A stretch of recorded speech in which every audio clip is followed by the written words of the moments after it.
Today is Tuesday. No, today is Monday. No, Tough. it's amazing. It's lockdown typical. Monday is one day It of the week. is. Wednesday today. I think it's April, May. It's May now. May. I think it's February 30th. Don't you think, It's Steve? definitely 2020. We're not going to forget this year. I'll say that for a long time. No, exactly. See, that's exactly what happens when actually you are in a lockdown for a long time. And God knows why I thought today is Tuesday, but probably I know why. I know why, Steve, because I didn't sleep tonight. That's why. But anyways, besides the Last night. yeah, we'll get back to that. We'll get back to that. You see, that's why I'm so high energy, because I haven't slept. Anyways, let's start since the very beginning. So what, you're going to crash? Okay, right. Okay, we'll look forward to that. You fall asleep, I'll just carry on. Just talk to myself. You see, Steve, you said we're gonna laugh a lot. And how did we start from a laughter? It's live. Can we not edit this? Okay, we'll start then. Let's get started. Absolutely.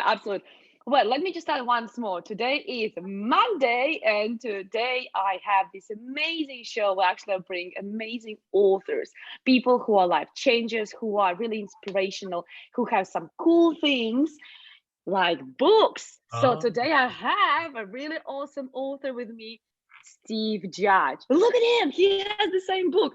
Just his book looks a bit newer. Yes, well, nice and crisp and new. So yes, it's nice to be here, Olga. And May the 4th be with you, Olga. Absolutely. Well, you see, sometimes you just get confused, especially when you have two red tops, like two red tops. I don't know which one's me, because we both look so similar with our black long hair kind of thing. Wow. Morphing into each other. You see, if only you will wear fringe on the top of your forehead, you will be completely like Olga. I think you should go for Olga's look. That's the Olga look, is it? So I'm going to just cut my fringe there. Okay, is that? Just don't cut it too short. Right. That's the trick. Yeah, I've got a lockdown haircut, growing rapidly. But no, otherwise I'm all good. I'm well and fit and healthy. I'm fitter than I started in the lockdown. I'm healthier. I've lost a little bit of weight. I've toned up. I'm going different places in my business, which I actually didn't want to go, but I've been forced into it. And obviously you make it into a positive, but I want to stress that I was quite happy where I was in my business. And I think a lot of people say, oh, it's new beginnings, it's all really good. Yeah, I'll make it good, absolutely. But can I just stress, I was quite happy with where I was before the lockdown came down and everything. But no, it will be good at the end of it. So yeah, all's well and good. And to have the opportunity to talk to you, Olga, talk about my book, talk about me, talk about having a nice little chat. Couldn't refuse the option. It's really nice to sit here and have a nice little chat with you. Oh, and I'm so grateful you actually agreed to come to this show, because I know you personally for some time now, and we'll always have a great laughter, great banter, and it's amazing time what we have together when we have the chance. But actually, I love how much inspiration you have.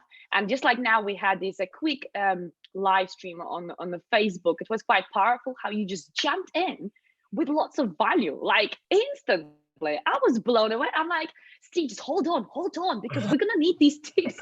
Like, interview hasn't started. Made a note. Just go exactly. And we just go full on. No, Olga, we are going there.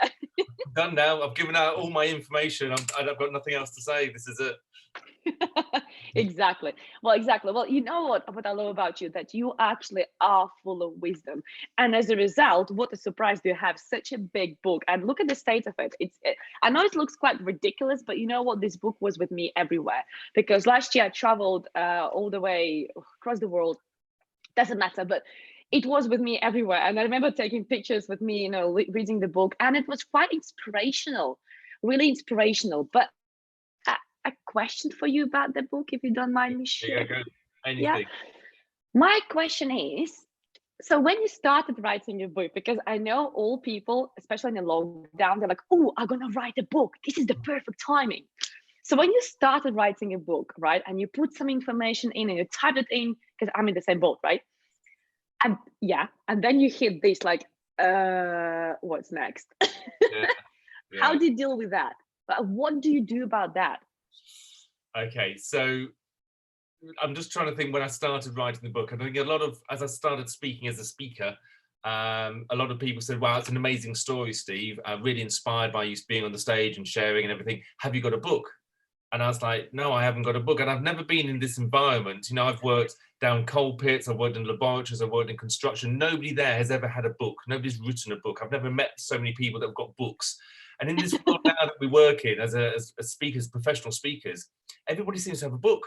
They say, Steve, have you got a book? I was like, I haven't got a book. You need a book. Why haven't you got a book? You need a book. I haven't got a book. So they said, you should write a book. I said, okay, I get it. I need to write a book. So as a speaker, I thought, okay, I will write a book. I set that as my goal. And, you know, you ask a few people for advice. How do you write a book? And they say, oh, it's dead easy. It's dead easy. All you got to do is write all the stuff. And then you get it checked by a friend of yours. Then you upload it to Amazon. Bish, bash, bosh. You get it published, design a cover. And that's it. You got a book. It's really easy. Oh, okay. So I started typing, and because it's my autobiography, it's kind of like your memoirs or your memories, your funny stories. So I just started typing everything, like everything. And then it got to a certain point, which is what you were saying, where you just like, when do I stop writing everything? And do I put every single story? This is going to take ages. You know, this autobiography is going to be huge. And I got to a point, and I suddenly realized I don't think it's as easy as everybody made out it was. I'm actually a little bit lost now. I've got all this content, but I don't really know what the journey is on this book. And I just felt really lost. And I think this is a place where a lot of people go to. They're on this journey. They've got a lot of passion and a lot of energy, and they really want to do something. And then they start out, and then they realize that they're a little bit lost. And what do you do at that point? And one of the best things you can do is ask for help. So you've got to ask for help. You've got to find somebody that you can ask. You might be a close friend of yours. It might be somebody on social media. I don't know, but you ask somebody for help. And so what I did was I asked social media. And I said, you know, I'm writing this book. Can anybody help? And somebody said, what you need, Steve, is a book coach. And I said, a what coach? A book coach? There's a book coach. I know. I didn't even know there was such a thing as a book coach. Apparently there's a coach for everything. And I should know that. You know, as an elite athlete in swimming, there's a coach. Cycling, there's a coach. Running, there's a coach. Triathlon, there's a coach. Nutrition, there's a coach. So there's a coach for everything. So I did some research. I found some book coaches, and I had a chat with them. And I met my future book coaches, Karen and Cheryl, and they said, we would love to help you fulfill your dream. You know, complete this book. And they'd done a little bit of research on me, and I really liked that because they could see the personal side of me. It wasn't just like another client. It was like, wow, Steve, you've got an amazing story. We want to help you. We want you to help you put that story into a book so you can share it with others. And I said, that's what I want to do, because that's why I wanted to write the book in the first place, was because when I'm standing on a stage telling my story, it's not long enough. It's only for half an hour, maybe 45 minutes. That's not long enough. I've got so much that I want to give, so much that I want to share. I need to put it all in a book. So they said they would help me. And that's where it went. So, you know, from that point onwards, they were then coaching me, kind of not weekly calls, but maybe every 2 weeks, just to get me going and give me some structure, give me a formation or to go forward and a plan. And also, because I was out of my comfort zone, you know, I'm not very good at English and spelling, and I've never written a book before. Oh, come on. Well, I know, but I got better. Yes. So with their help, they're able to help me move towards that. And it's a fascinating journey how I definitely did get better. My spelling is still atrocious, but my punctuation, or just how I tell the story, got better and better. In fact, you shouldn't use better and better. You shouldn't use two of the same words, for example. But I suddenly realized that when I was writing my book, I wanted to stop using the words, things like explaining how I felt. So instead of saying I was upset, I was writing the tear rolled down my cheek, which would say that I was upset. Or instead of saying it made me very happy, I would write the smile spread across my face. And so you're explaining to the reader what's going on without telling them exactly what. You're not patronizing them. I think that's the thing. And also the amount of stories, I took out all the stories which had no meaning, which had no reason. It's hard for me. They're still written down somewhere, but those are called memoirs. And I didn't really want my memoirs in it. I wanted an autobiography, and I wanted it all to be about the title, about not leaning on excuses. There's something happened to me in my childhood. Well, that's great, but what's that got to do with the greater story? If it's got something like a lot of them did, like Cub Scouts, my father, or running, or setting goals, then that would stay in the book because it would have a knock-on effect with the final story. So a lot of learning went on, taking me through that journey. It was massive, very interesting as well. It really blows my mind, first of all, and I have so much to tell you back. As you said so much. First of all, 2 coaches? Yeah, I got 2 for the price of 1. So I mean, just lucky. Karen Williams is my main coach, but Cheryl was also helping as well. And Karen she's done a lot of the books before, like she's got the business, and Cheryl does the touchy-feely stuff. So she works on the emotions and everything. Now Karen did that a little bit as well, but Cheryl specializes in that. So they're just forming a partnership. And they said, look, Steve, we're doing a partnership. We don't know if it's going to work. Would you like to be a guinea pig kind of thing with us? And I said, yeah. So I get 2 for the price of 1. Count me in. I'm up for that. And it was crucial because there was a lot of emotion going through writing my book. Certain things that I had to take out for legal reasons, for people that were affected. And to be able to talk to Cheryl about that was really, really good, really helpful. And just getting it, passing it on to people and getting their advice was crucial, I think, for the book to have something at the end of it, which I'm happy with and proud of. It was good to talk to various people about that. And Karen and Cheryl both helped me with that, which is awesome. Wow, I love that fact, because when you said 2, obviously I didn't want to interrupt you, but I was like, you're just like super duper achiever. You don't go just for 1 coach. First of all, you did go for a coach. 2, like seriously, who does that? Steve Judge. Steve Judge does this. We actually have a nice comment here from Howard. He says, I was blown away too. That obviously relates to how much value you gave already on a Facebook Live before this interview. So Howard actually joined us as well as Maria. So they're with us, they're watching us right now. So that's good, that's good. And I know that possibly Maria, one day, I think she will write a book. So I wonder, Steve, what would you say? Because I know Maria personally, and I wonder what tip could you say to a person who one day will decide to write a book apart of having 2 coaches? I got that, get 2 coaches. Okay, I got that tip. But what would you say to a person who wants to write a book and they have a lot on their chest, a lot of stories, lots of people, what they should focus on? What should be the main thing about the book? Because you're right, you can either write a really long autobiography and nobody will read it, or it will be valuable.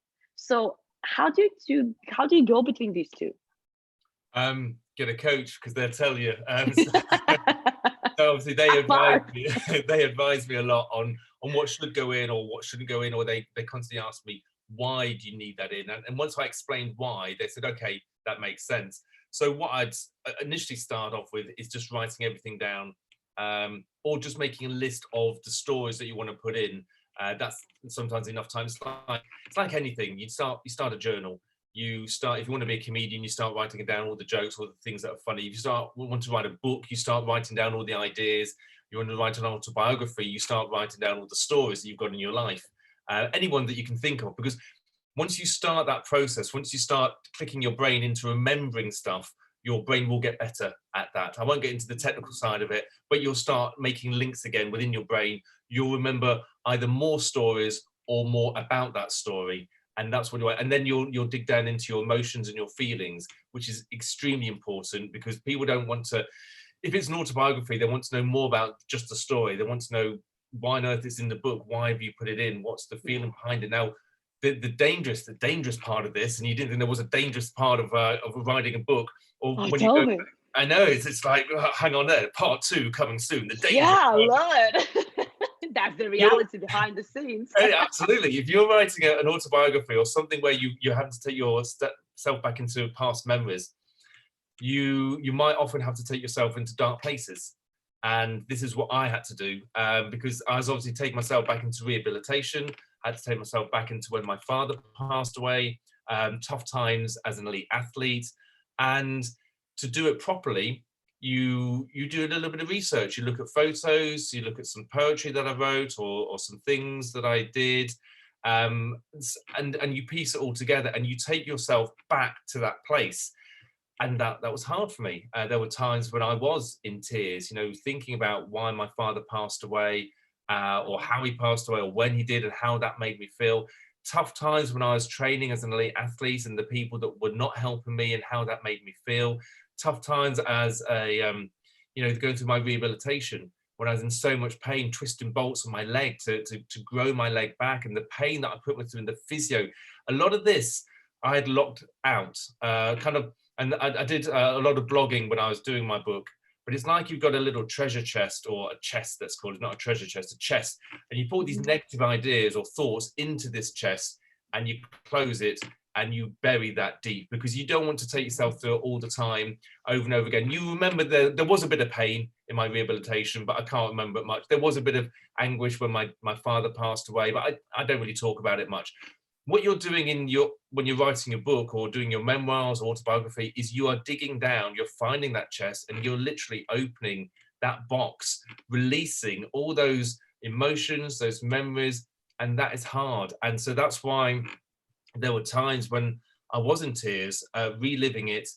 But then even worse than that is, as the tears were running down my face, I then had to write how I felt. How was that making me feel? What did I want the reader to know about this? So there were times when I was trying to type on the keyboard, and I was the tears were dripping down and falling on the keypad, because I was writing while I was feeling the emotion, and that's what goes into the book. Now, the danger part is once you've done that, well done, give yourself a pat on the back. How do you bring yourself out of that? Because if you're not careful, you'll stay there in that dark, depressive state, and that's in the past. So you've got to remember, you've got to remind yourself, okay, I've written that up now. Now we can move on. I'm here. It's present day. Things are a lot better now. I'm a lot fitter. I'm a lot stronger. I can do all of these things. Remind yourself, even go out for a walk, look at the blue sky, and remind yourself of all the good things, because otherwise you'll stay in the dark place. So people that don't do that can end up writing a book, and it can really take them into depression. And they don't realize it, because they I'm big and strong. I can handle it. I think that's the thing, is I can handle it. But there's a lot that goes on inside your brain which you're not too sure if you can handle until it hits you. So that's what you're going to do. And the other thing because you're asking about, if you're thinking about writing a book, one other thing I'd suggest is, if you've got time, read more books. Read more books before you write your book. I am not talking about plagiarism or copying or anything like that. I think you're strong enough not to copy. You will get so many more ideas. What does work? What doesn't work? Pictures, diagrams, what kind of font, what kind of design, all of these. I've never looked at books before. I just picked a book up and read it. And as I was coming up to my autobiography, I was thinking, I used to go to the supermarket and look at all the books and say, well, I like that one. I like that one. Oh, I don't like that one. And then you'd make a mental note. So to actually read them as well. Do you want long chapters or short chapters? Do you want quirky bits in them? And all sorts. And because of that, I put a lot of different things in my book that was probably unconventional. Things like a bit of poetry, things that broke it up, like feelings, and also my my playlist, my music playlist, which I put at the beginning of the book. And these things are just genuine for me, because that's what I wanted. So I would read other books, other people's books, types of books that you're going to write, and see if you can get any ideas. See if it opens your brain, your mind a little bit more. I love that. So I think one of the greatest tips would be, if you want to be an author, start reading books. Like, start reading. If you don't like reading, don't write a book. Because what it's going to be like. And people say, I don't need to read other people's books because I've got my own book in my head. I think, okay, I'm not saying copy their book. I'm just saying get some experience. I think you do that in any profession. If you wanted to start your own business, you go and see what other business leaders are doing with theirs. If you want to redo your garden, you might go and look at a few magazines and get some ideas, or watch television programs about gardening. I don't know. You wouldn't just go hell for leather on it. You do a little bit of research. So I think the research is just read a few more books, and you don't have to read the whole thing. Just read like a couple of chapters of them and then move on. And it's really good fun as well if you can do that. It's awesome. It actually reminds me of when you have a baby. When you have a baby for the first time, you don't know what to do with this flipping baby. You hold the baby thinking, okay, that's great. Yeah, exactly. What do I do with it? Yeah, hello? Hello? Am I your mom? Am I your mom? And to be honest, sometimes I feel like I want to quit my mommy's job because it's voluntarily, it's not paid. You think this is so hard job. Honestly. No. Yeah, what do? You actually, you go and you ask other parents, how are they doing? You ask your parents, how did you parent me? It seems like I'm kind of okay, kind of, right? So how did you parent me to be that way, and all the rest of it? So you learn from others, and the same with writing a book, you learn from others. Yeah. But you know, I have some amazing comments here. You will laugh your head off here, I think. So Maria says, "Lol, I think I need you both to coach me." And Howard is responding, "Try for buy one get one free deal, Maria." Maria Okay. says, "Oh, thank you for these great tips. Absolutely." And she All right. says, "Yes, because many times only memories are hard." How true is that, right? When you go into the book, and it's fabulous. So Maria, she's actually thanking you, saying, "Amazing. Thank you so much, Steve." She's really thanking you for sharing your tip. You see, it's really, really powerful. And when you don't know how, when you just go and you do a little research, it's really important. But what you shared now about emotions, I think is really kind of dark place and scary, because how many people want to go back to their memories in general, Mm. Not, right? Like yeah. I have people coming here to my office, and in order to move on them from where they are right now, sometimes we have to go back to their childhood and to see what has happened and dig deeper. And I always say, yes, we're going to go through layers of darknesses, Mm. but we have to go through layers of darknesses and pressure and unwanted stuff, because we want to find those oysters and pearls in those oysters. But it is about going through pressure, and Yeah. it's not easy. But when you're on your own, Mm. because I'm with them, I'm taking them down and I'm bringing them up, right? But when you're on your own, going through your own memories, what were you doing? I Mm. mean, when you were in that low state, when you were having your tears, and I love the way how you describe your emotions. You see, I'm a woman and I'm all about touchy feeling stuff, right? So I love the way how you describe emotions. But when you were feeling those emotions, Steve, how did you get yourself out of that state? Because you were on your own, like writing that book in front of the laptop or in front of the PC. How did you get yourself out? Um, so I think what I'd usually do would I'd use sports, because sport is really good, gets the adrenaline going, the endorphins going. However, when I went through writing my book, I changed a lot because I was super dedicated to get this thing done, and I started calling it this thing. To begin with, it was like, oh, my little baby, my precious thing, my amazing thing. After 6 months, you're like, oh, I just want to get this thing done. Honestly, this is driving, it's taking ages. So you sort of get a little bit frustrated with it. I'm quite impatient as well. So a lot of things changed with me. So my morning routine I used to do, get up, read, do some exercises, do visualize, forget all of that. I just got up and started typing because I needed to get the book done. And I say Wow. myself now, and in fact, there was some mornings I was so dedicated, committed, that I would set my alarm for 4 o'clock in the morning, and I would get up and I'd start typing at just 5 minutes past 4, because I could get 3 hours of good typing before I'd go and wake my kids up. So that was great. Get the kids ready, send them off to school, and then I could say, right, I'm going to now carry on typing my book.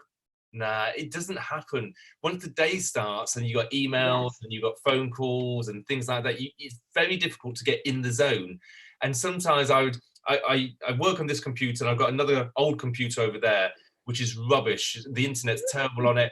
In fact, it's only good for typing stuff on it, which is perfect. So I used to type my book on there, and I used to have that on. I used to leave it on because I was going to pop back to it during the day. I never did. I thought I'd go on it at lunchtime, never did. And I get to the end of the day and I just turn it off. So what I'm saying is I changed as a person while I was typing my book, and I wasn't as fit and healthy, which is bad. So when I was feeling really low, and maybe close to depression, those really sad times because I delved into the darkness, I didn't have the inner strength in me to pull myself out very well. Now, I used to go out for a walk, do a little bit of exercise, but I would recommend that if you are going to organize something, keep yourself fit, keep yourself healthy, keep your wellness up, and don't, because if it's not, then it will drag yourself down. How did I get through it? Yeah, I just blinked on the edge, I guess, and my wellness was Wow. okay. But it was only when I finished writing the book, maybe after a year, that I could take a step back, and I looked and I was like, wow, my wellness is terrible. It's shocking. I miss my morning routine. I miss my runs, my cycling. I'm going to start doing those again. So that's what I started doing at the beginning of last year, and I got better. But yes, my recommendation is don't do what I did. keep yourself fit and healthy. Make sure you've got some kind of hobby that can keep you going while you're writing a book at the same time, and hopefully that will help you. Wow, that's powerful. And I think this is exactly what makes a great coach, because you know exactly what it feels like. Yeah. So so now, according to what you're saying, you need to have also somebody who will be accountable to you for your state. So now we're having two book coaches, and we have a probably a life coach or wellness coach, right? Something around that lines. Yeah. Also Yeah. get yourself personal trainer or fitness coach. Yeah. Get a team. We've got a team round you. We're Yeah. down to four. We're down to four. Okay, let's see how many more coaches we're gonna get by the end. Okay. Yeah, I'm not too sure, but yeah, you need. I think you do need a certain amount of people around you. So I had my two book coaches, Karen and Cheryl. I also then had my partner Joe, who was very supportive in encouraging me to keep going and asking me how I was doing, helping me with some of the writing, helping me with taking some of the bits out of my book. So, but also Joe and my mum were the two that I would send when I finished the next chapter. I would send it to them for them to read through. And sometimes I didn't need any feedback. I just wanted somebody to read it. Almost accountability, I think, a little bit as well. But sometimes they did come back to me with stuff. My mum, sometimes she'd say, she said one thing, she said, Steve, you're getting so much better at writing. You know, you can really tell you're really excelling. I said, oh, that's great. That's really good feedback. Another time she emailed back, she said, Steve, I just read your last chapter. Very interesting. There's a couple of points that I just wanted to raise, but I can't remember what they are now. And I'm like, that's not helping me.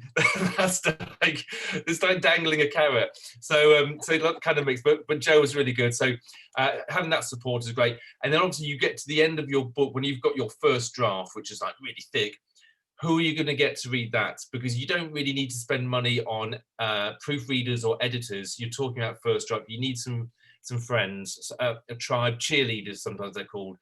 And so I did that, and I sent them to my brother, my sister, my three best friends, and I said, please read through it and come back to me. And that's difficult because I know how big the book is. I know how long it takes to read. I know these are busy friends and family that I've got, and I'm asking them to help me out. And they all said yes. They said, that's fine. So I then had to print the book off because I wanted to make it as easy as possible. I didn't want to just email it. I wanted to post it. I put some post-it. I gave them a pack, actually. So I gave them the book printed out, a pack of post-it notes, different colors, a pack of highlighters, and a self-addressed envelope, all of this stuff, because I didn't want them to lean on any excuses. And the thing That's is, true. I know all of this, it costs a lot of money. To print my book out, it's like thousands of pages. So it cost me a couple of £100 to send all of this stuff off. And then after 2 weeks, when I'm wanting it back, because I'm impatient, it's taking me ages to. They're like, oh, I've not read it yet. I'm like, oh, don't worry about it. But when do you think you might finish? Like next week? Yeah, maybe, Steve. A week goes by, 2 weeks go by. How's it going then? Have you got some feedback from me yet? And you don't want to be harsh to them because you're not paying them. Yes, They're doing you a favor, but they're busy people. So it's hard. Get the right people and make sure that they're okay with it. So yeah, there's lots of people that can help you always. I love that. I love that. But didn't you feel like sometimes double checking with those people who are in your books, whether they're okay with information being shared? Because I get the part which are good and hunky-dory rosy stuff. But what about those parts which, are a bit rocky? Yeah. Or is everything what is in your book actually definitely 100% approved by people? Because as you said in the beginning, you had some more material which you had to take away. So was it that taken away stuff more rocky on the edgy side? Or do you have anything in your book from your perspective, not from our perspective, but from your perspective, which was a bit edgy and you had to have an approval of somebody? So I'm just trying to think which question to answer. So everything that's in the book, everything that's in this book is okay with everybody. I think I've checked. If I wasn't too sure, most of it, people are fine because there's nothing negative or people could be taken away. So only when there's something where you're not too sure or you just want to make sure that's correct, I then had to email that part of the book to that person and wait for them to come back. All the time you're thinking, once I've spent all this time and money, because it's not a cheap thing to do, I do not want to put it out there and then have to recall it and because that all get messed up and everything. So it is worth that extra email, the extra time, just to say, are you okay? And like I said, like 99% of the time, people said, oh, that's fine. One comment that I kept getting from my friend, one of my best friends, Dave, is that he likes to be called David, not Dave.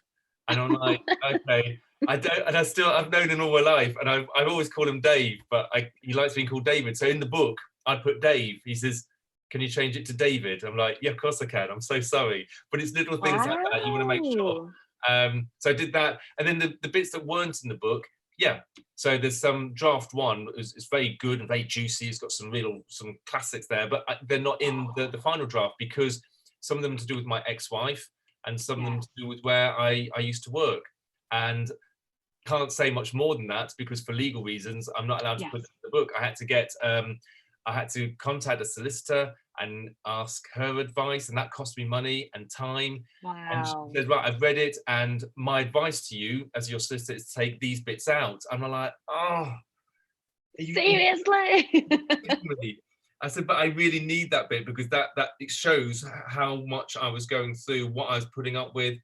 She's saying, once again, Steve, as your solicitor, I would highly recommend that you do not put that in. And I'm thinking, well, what am I paying her for? I've got to take her advice. I can't, diss that. So some bits I had to take out. Some bits I talked to Cheryl about, who's the coach, and she said, how do you feel about that? And don't forget, your kids are going to read this book, and once the book's out there, it's out forever. It's like the internet. You've got to make sure that once you press that button, you're okay with it. So we talked about that, and a lot of things can be sometimes, once you've written it, so my draft one, let's say, and some people have read it, like my friends and family, they finally know what went on and everything, every nook and cranny. And sometimes that is enough. That's enough for me to go, okay, that's fine. Some people have read it. I feel I don't need the rest of the world to hear it. I'm happy with that. How do I feel? Yeah, a little bit like that. A little bit. I'm still gutted that not everything from draft one is in the final one, but a lot of it is. And so I've had to type it, and so you can read between the lines, but not too clearly, because otherwise it gets legally difficult again, and it all gets very messy. And in the end, I'm saying, okay, let's just take that chunk out because I need to move forward with this, and it's got enough content in it for people to get the message. And again, this is why it's really good to read other people's books. How have they done it? That person, a famous person's got a very difficult thing in their life. How do they write about it without getting sued left, right, and centre? Have they used certain words? Have they done techniques? You can learn a lot from reading other people's books about how they dramatize it, how they explain it without explaining it. They even do it in television programs and films. They go into a dark room and the door is closed, and what's happening behind that closed door. You can't see it. So you need to write that in the book somehow so that people can get the gist of what you're talking about without actually writing it and not stating too clearly what's going on. So yeah, there's two ways really, but yeah, it's getting that content enough right for you to be happy. I love that. Honestly, the way how you explain it, it's like you understand it's quite complicated. It's not as easy, but same time it is easy. It's like really interesting. It's like, just go write it. Just have a coach, have another coach, just a double check with other coach, have a solicitor. Now we have with more numbers, we have 5 people involved with solicitor, and also have a wellness coach, have a personal coach, a life coach, whatever. And 5 people involved, and eventually you just write a book. Amazing. But you know what I have? But plus more, you got my friends and family who helped me read it through. Then going on from that, you've then got a proofreader, then you've got an editor, and then you've got a designer. So there's another 3 that you can add there. So there's loads. There's over 10 people. Oh my God. Okay, over 10 people team. But Steve, I have a question for you from Maria. Are you okay to take a question? Yeah, go for it. So Maria is asking, do you never feel like invading other people's life? I'm invading other people's lives. Mm-hmm. From writing the book, or from just speaking generally? It doesn't say. Do I ever feel like invading? No, I don't think I do. So I think it's not like you're forcing, and I think it's more of a confidence thing. In fact, I probably feel the opposite of that, because I think if I was pushing myself and my wisdom and my knowledge and my expertise on people, that would not be a nice thing. My main philosophy, my main why is to help people to, experience the happiness and the fulfillment of achieving their true life goals. That's what I really want. I almost get angry when people aren't achieving their full potential, their self-actualization. It frustrates me, it annoys me. So how can I help them? The one thing I don't do is thrust myself on them and explain, what they need to do to better their life. Because, and I guess this comes from experience. I remember doing that with one of my friends. He was going through a really difficult stage, and I said, let's do something together. And so I suggested to him, because he's into swimming, not much else, but swimming. He went swimming once a week, and he could do 30 lengths. And I said, well, this is great. We could do a relay triathlon together. He says, oh, really? I can't do a whole triathlon. I said, don't worry. So you do the swim, and you can do it in a pool, 30 lengths. That's the distance. I will do the cycle, and we'll get somebody else to do the run section. So it will be a team event, and it will help you achieve something, an accolade. He said, well, I've never done anything like that before. I said, all you've got to do is swim 30 lengths, and you do that every week, so that's fine. He went, okay. So I kind of talked him into it. I then got an email a couple of weeks later saying, Steve, I'm really stressed and I'm not sleeping at night because, I've got this accountability that we're going to do this triathlon, and I feel really uncomfortable about it. And I went, oh my gosh, I've completely messed up here. I've done the opposite of, I wanted to help him, and I've now given him sleepless nights and got him all stressed. And I said, look, I'm really sorry, let's not do this, let's do something else. And I learned a big lesson then, that you can only help people that want help. That's the one thing I want to do. I want to help people. So if I'm trying to help people by telling them stuff all the time and saying, read my book and do all of this, it doesn't help. They've got to be in the right place to grab your book, ask for help. Social media, sometimes you feel that it's being thrust on it. No, it's not actually. You're the one that's logging on. You don't have to read people's posts or watch people's videos. So you have got that choice. I do a lot of posts. Olga, you yourself post on social media. We're not telling people they've got to watch it or read it or anything, but it's there for people that do want it. And I find a lot of people ask me for help and say, I saw you on social media, can you help me? And I'll say, yes, absolutely. So yes, I don't feel like I'm forcing any information or anything like that. Just want to help people the best I can. And that's the thing, the best way possible. So me stood on the stage is great because you can put the excitement, the energy and the passion, and I can inspire like hundreds of thousands of people all at once. That's great. Kind of like almost greedy to help people. But even then, that was not enough for me. So that's why I got the book, and the book can now go out and inspire even more people. And it's being sold in Australia, in New Zealand. People, places where I haven't been able to speak there, but the book has. So that's really good. So to be able to help people around the world is what I want to do. What more can I do? With the lockdown, I'm held back. I can't go on the stage. So I'm doing videos. I'm doing a video every single morning at 7 a.m. only for 5, 6, 7, maybe 8 minutes, nearly 10. But the thing is, it's a short video-ish. Again, that's to help people, because that's what I want to do. So I'm always thinking about what more can I do? What more can I do? What more can I do to help people to share what I've learned so that they can reach their self-actualization, which is what it all should be about. And that usually means, what does that mean for them to be happy? What makes them happy?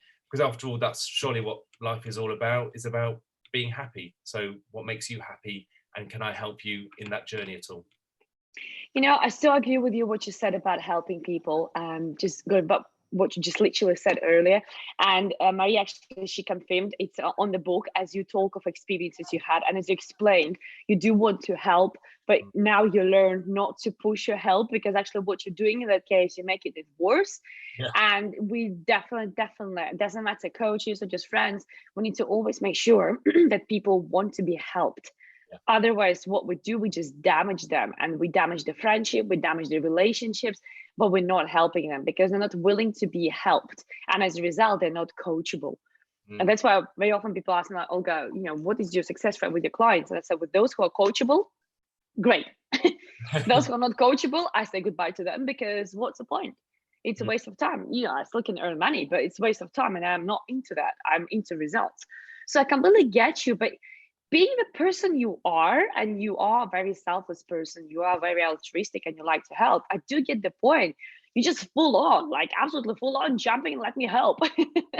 So yeah. Really admire you for that. That is really awesome. But by the way, I have some great news for you. Howard, he just send a comment here that I just bought your book, Steve. Excited to read it. Oh, very good.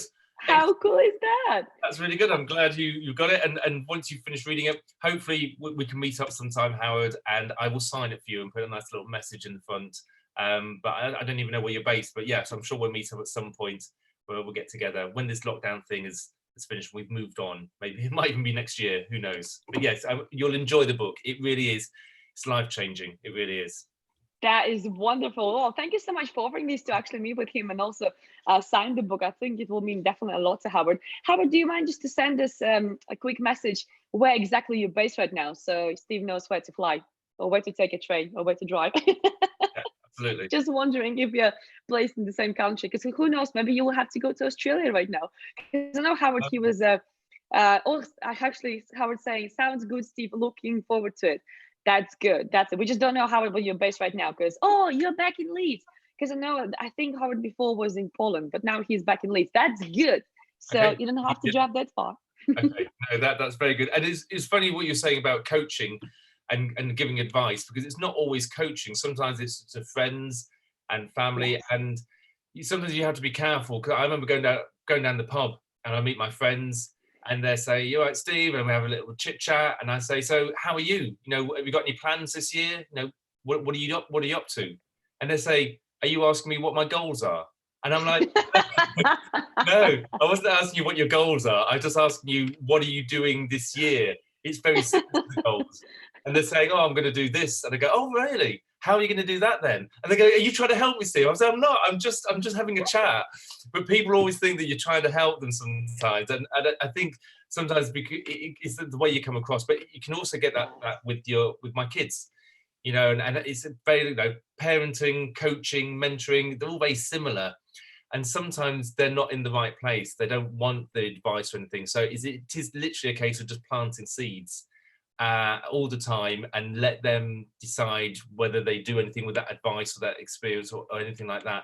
And I feel that I do that a lot, is that I talk about myself. And I think that's one of my aspects. So I don't say, you should do this and you should do that. I say, what I'm doing is this, and this is what's working. How I became successful was I did this and this work. How I wrote a book was I got 2 coaches and I got this and I got, this is what I did. For you, I don't know. I don't know who you are, how much money you've got, how much passion you've got. I just talk about me. So I do joke about, people say, "What do you talk about, Steve?" And I say, "I just talk about me," because that seems to work. And it's a very safe place to be. Some people don't. Some people go on the stage and say, "You're lazy and you're no good and you should be better than that." That's them. Okay, that's what the kind of speaker they are. But I'm not. Everybody's different. We have to accept that. So yeah, it's planting those seeds. But Steve, I must say, you have such an inspirational story that for you to start with other people would be even strange. It's like, I think it wouldn't click with me if you would go on the stage and you would say, "Oh, I know what you should do in life. You should do X, Y, Z."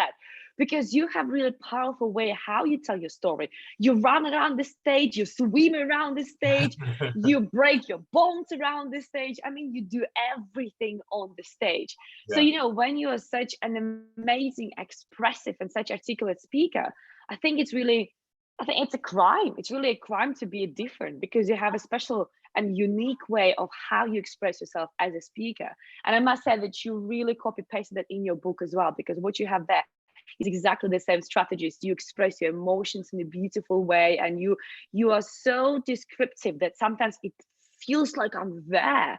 It's real. It's really real. It's real and it's raw. And this is what I like. But I have some other great news for you.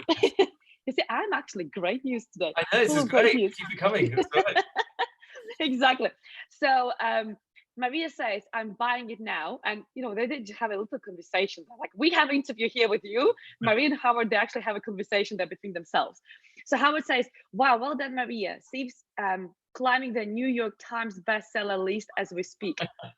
I didn't know that. Are you really? It's just exaggerating. I would love it. That would be great. But I don't think I'm not at that level yet. I think, to get that publicity, you need to be on some like national TV and just casually mention your book. And then you've got like a couple of million people buying your book. I don't know how popular your live YouTubes are actually, Olga. So maybe we've got. Working on it. Working on it. Watch it. One day it's gonna be a big Olga show. It will. You'll be in LA and I'll be knocking on the door. And Steve Judge who? Oh yes, I remember Steve from Oh, that's 2020. Steve. Yeah, yeah. Tell him I'll No, see him you later. you know, I knew I'll be never like that. So, Yeah. anyways, yes, they have a really nice chit chat there about you. They're gossiping about you. They're gossiping about you. But by the way, about gossip, do you think there were some people who turned their backs at you as a result of you publishing the book?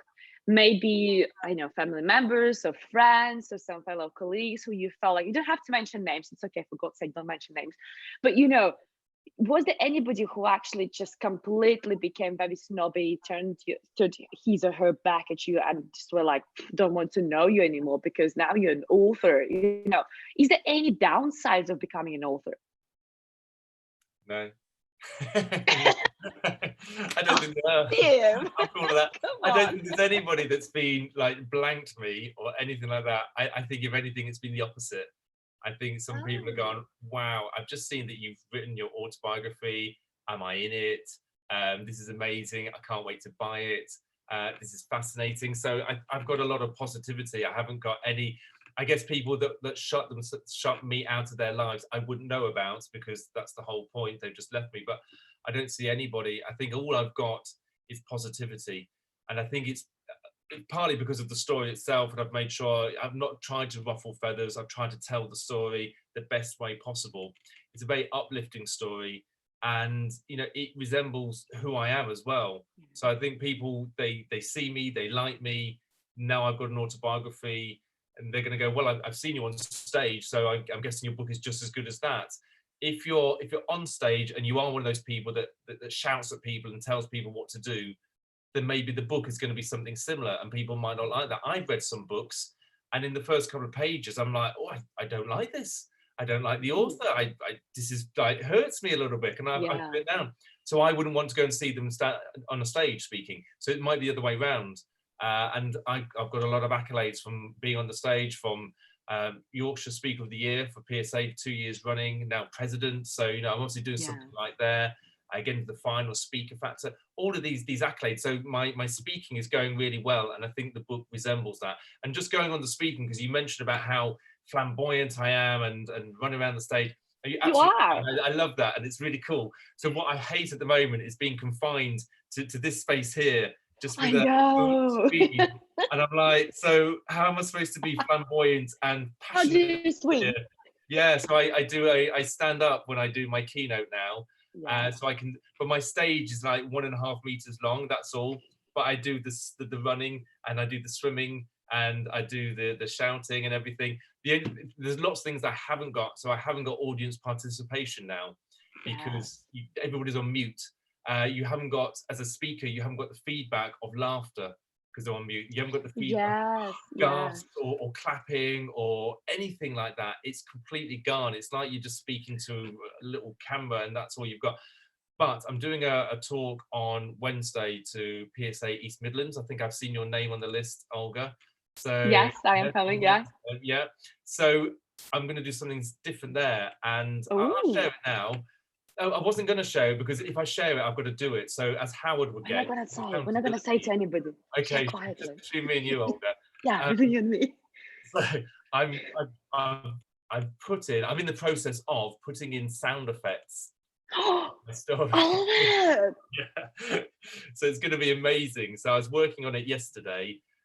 So and it sounds really cheesy, but it's not. And I've talked about it with my mastermind group. They said this is going to be really good, and I've been through it, and it gets a little tingle inside me. So when I talk about after the car accident, going in an ambulance, and my journey from the accident to the hospital, I've got an ambulance siren going on in the background so that people can think. So, what about the horn? What about the horn? Because when you crashed, you actually had the horn in the air, like because of the crash, right? Yeah, so I've got a crash sound. I haven't got the horn sound, but I've got a crash sound.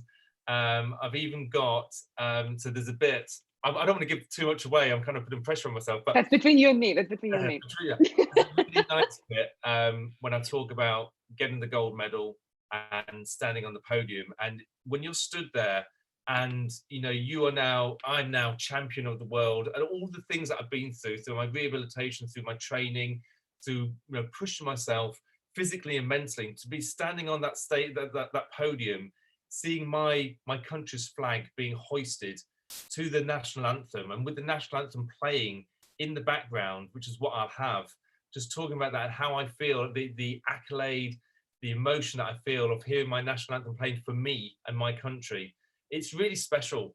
And I think this may grow, that not only doing it, I'm going to do it on Wednesday, but to do this on the stage as well, I'd need a technical support team behind me, because even when I do it on Wednesday, I've got a lot to do. I've got to tell the story, okay? I've got to do the mouse to go through the slides. I've then got to do the sound quality and press play and pause. So I don't know how I'm going to do all of that.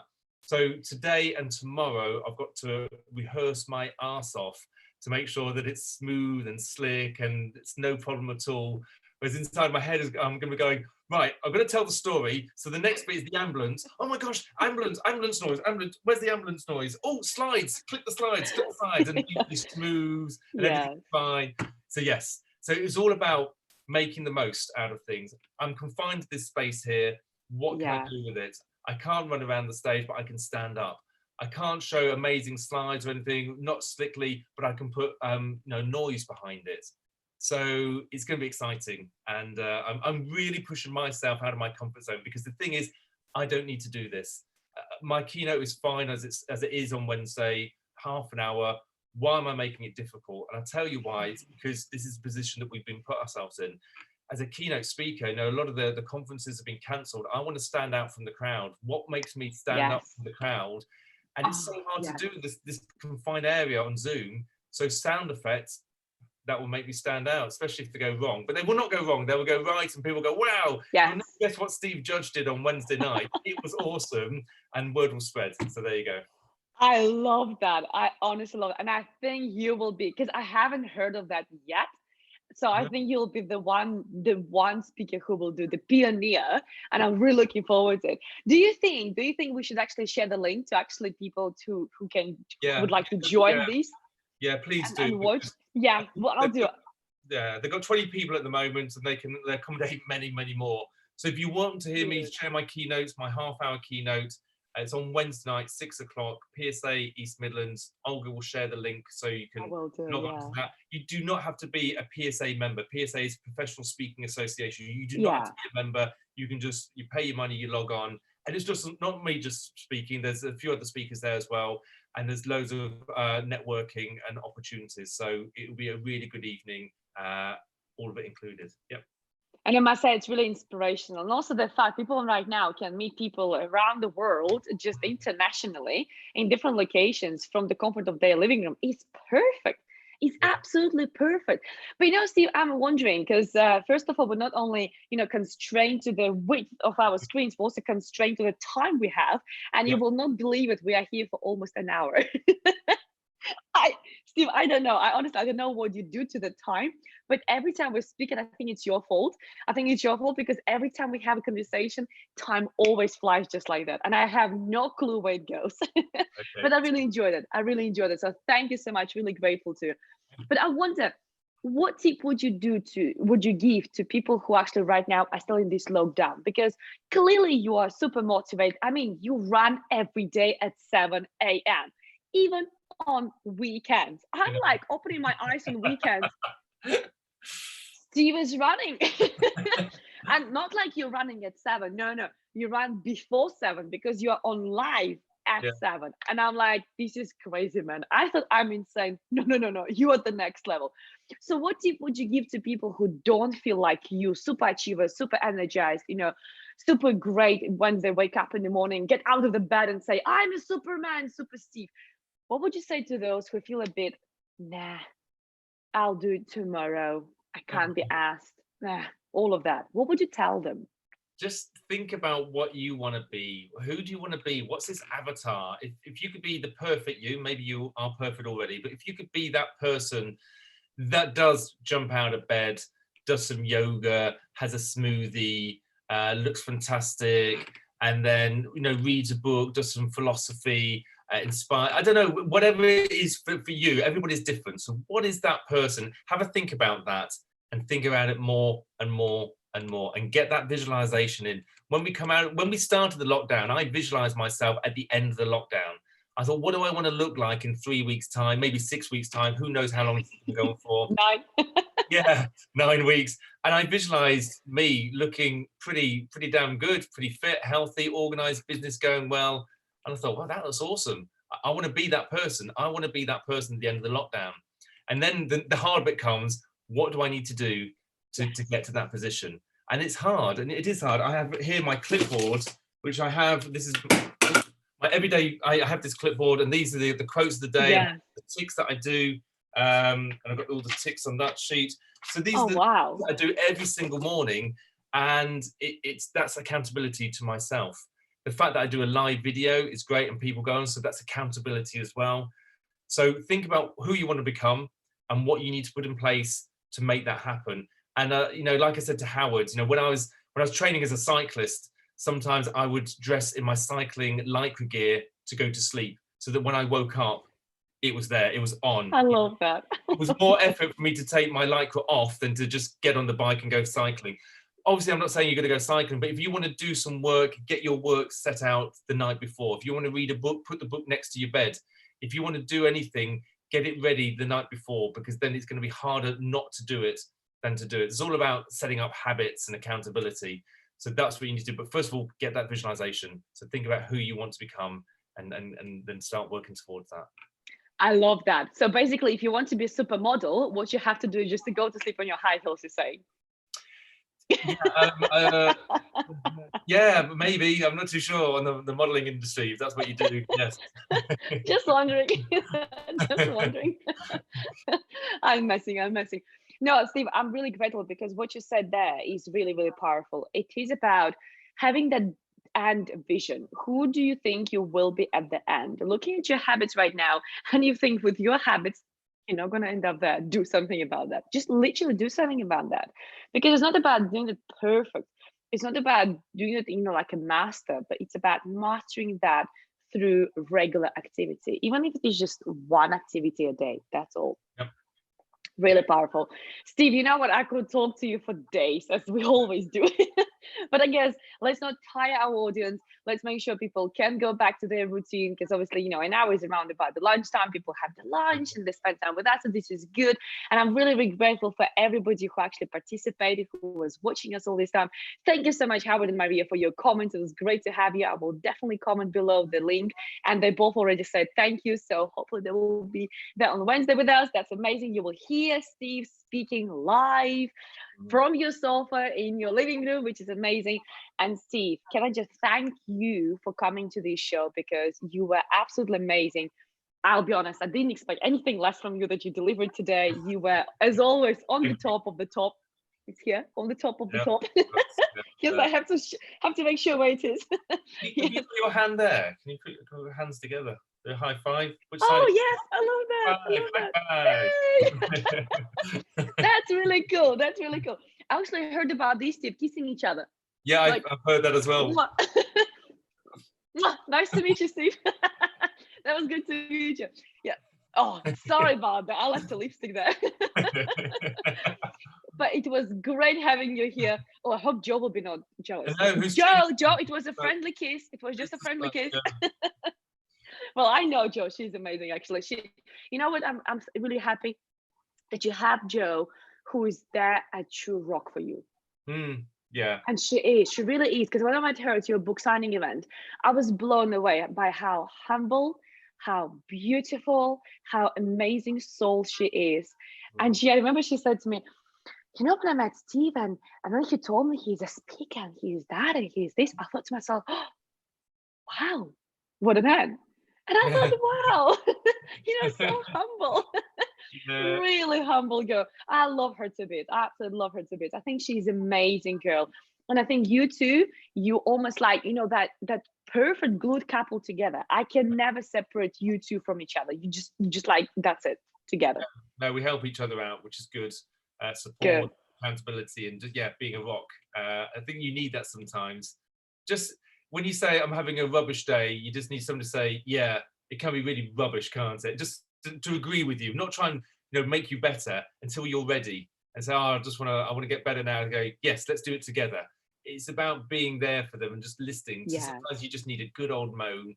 Not all the time, but other times you just need something positive and inspiring. It's about listening, having that accountability, that person, that partner, and Joe's that. So we love each other, and it's been really difficult. We've been apart from each other for what, 5 weeks now, is it? I don't know, it seems longer. But 6, I think. I don't know. 45 minutes apart, so we've not seen each other, physically for a long time. So hopefully things. Oh, wow. I know. So obviously we FaceTime and we Zoom, but we can't wait till this lockdown is lifted just ever so slightly, so that loved ones can be with each other. That'll be awesome. We can't wait. Yes, that's true. That's true. Well, I have 2 things to say here. So those who are with us still, it's, by the way, Steve Judge's birthday tomorrow. So make sure you log into his social media and you shout out, "Happy birthday, Steve." Yes. And I have a question for you, Steve. And I'm sure you probably will be like, "Oh God, you shouldn't ask me this question live." But I do have a question. Are you sure? Are you sure? Go. Okay. So when is the wedding? When's the wedding? Yes. Come on, Steve. Between you and me. between us two. So the complications is that's why we're 45 minutes away, is that she's got her 2 kids down there and her ex-husband nearby, and I'm up here 45 minutes with my 2 kids and my ex-partner nearby. So you can't pull the kids away and you can't pull the kids away. Even living in the middle, you're gonna have the schools and the friends and everything, and you're just like, and we both love our kids. We see them 50% of the time, 50-50. So it just, even if we got married, we wouldn't really be able to live with each other. It's just like, well, that doesn't. So when we're gonna get married, I don't know. When we sort something out, I don't know. But until then, we're just together, and that's. Oh, I was thinking you will tell me some great news here. Okay, then. You just upset me a little bit here. I'll be honest with you. I can make something up. Will that cheer you up? No, I don't want any vocalize, absolutely. But I do have some great comments here from, again, Howard. He says, this has been a wonderful hour. Thank you both. And Maria saying, also have a great time here. Thank you. So we had great time with you guys as well. Thank you so much for your comments. Steve, once more, thank you so much. I know I thanked you already plenty of times, but I really would love to thank you once more for being here, for sharing all your wisdom, all your great tips, your laughter, your jokes, your honest answer, like completely honest answers, because I think it's important to be real, the real, authentic, absolutely 100% you. So thank you. Yes, I think, and I don't want to digress on anything, but writing the book, you've got to be honest. On the stage, you've got to be honest. I think I've increased my honesty, because then you haven't got to think about what you do or don't say. You just be honest, which means you've got to live up to it as well. And sometimes I can be a little bit rebellious. But we'll talk about that some other time. I will still be honest. Let's do that. So high five to me. Let's a high five. Thank you so much. It was a wonderful time with you, and I'll be definitely inviting you back, because as always, conversations with you bring a lot of laughter, lots of wisdom, and lots of inspiration. So thank you, and thank you all for watching us. Okay.